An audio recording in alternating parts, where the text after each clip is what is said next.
Chers parents, chères familles, chers élèves, le 2 octobre dernier, nous avons tous été sidérés de l'annonce du président de la République, indiquant que dans le cadre du projet de loi contre le séparatisme, serait proposée une mesure de stricte limitation de l'école à la maison aux motifs purement médicaux.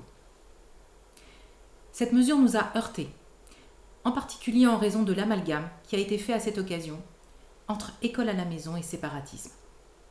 Et aussi, bien sûr, parce que cette décision n'a été à ce jour accompagnée d'aucun chiffre, d'aucune étude, d'aucune statistique permettant de la justifier.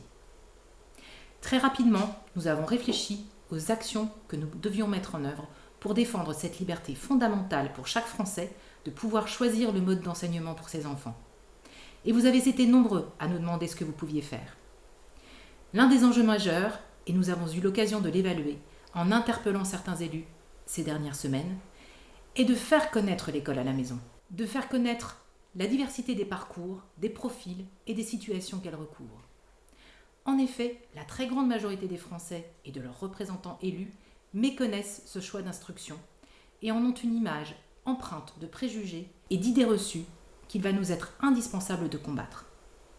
Le projet de loi doit être présenté au Conseil des ministres le 9 décembre et peut-être même avant, si l'on en croit les récentes déclarations suite à l'attentat ignoble du 16 octobre. Alors concrètement, que faire d'ici là ? Nous vous proposons 3 actions essentielles. Premièrement, et très simplement, informez votre entourage. Partagez avec vos proches sur le danger de cette mesure. Expliquez-leur en quoi elle impacte non seulement vos enfants, mais toute famille française qui pourrait avoir besoin demain et parfois pour une période très courte de l'instruction en famille. Deuxième action, signez des pétitions que nous vous transmettons et partagez-les largement.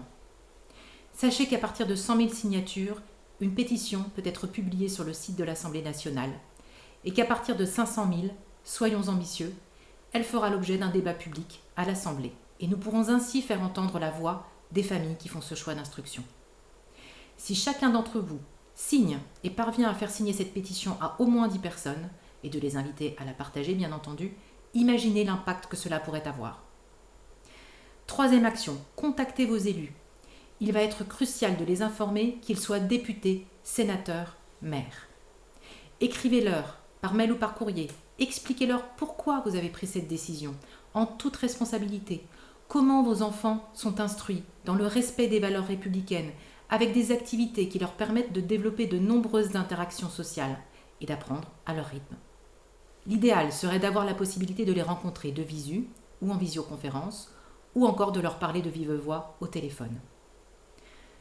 Et enfin, continuez à nous envoyer vos témoignages.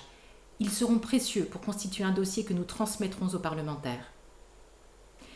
Un seul mot d'ordre, mobilisons-nous tous, familles, professionnels de l'enseignement à distance, pour faire connaître ce mode d'instruction et éviter que cette mesure ne passe.